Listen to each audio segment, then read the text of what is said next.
యువతలో స్ఫూర్తి నింపేలా ప్రధానమంత్రి మోదీ మన్ కీ బాత్ ఉందన్నారు బీజేపీ చీఫ్ రామచంద్రరావు. 134వ మన్ కీ బాత్ కార్యక్రమాన్ని హిమాయత్ నగర్ లో పార్టీ నాయకులతో కలిసి విన్నారు.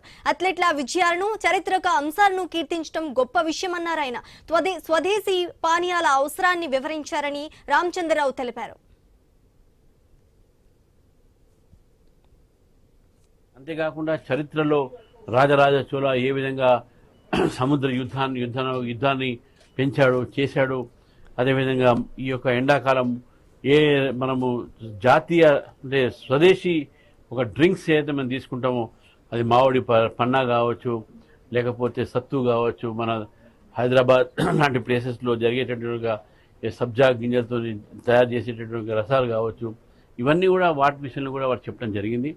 తద్వారా ఈరోజు మొత్తం మన్ కీ బాత్లో అనేక అంశాలపైన ఈరోజు నరేంద్ర మోదీ గారు చెప్పడం జరిగింది.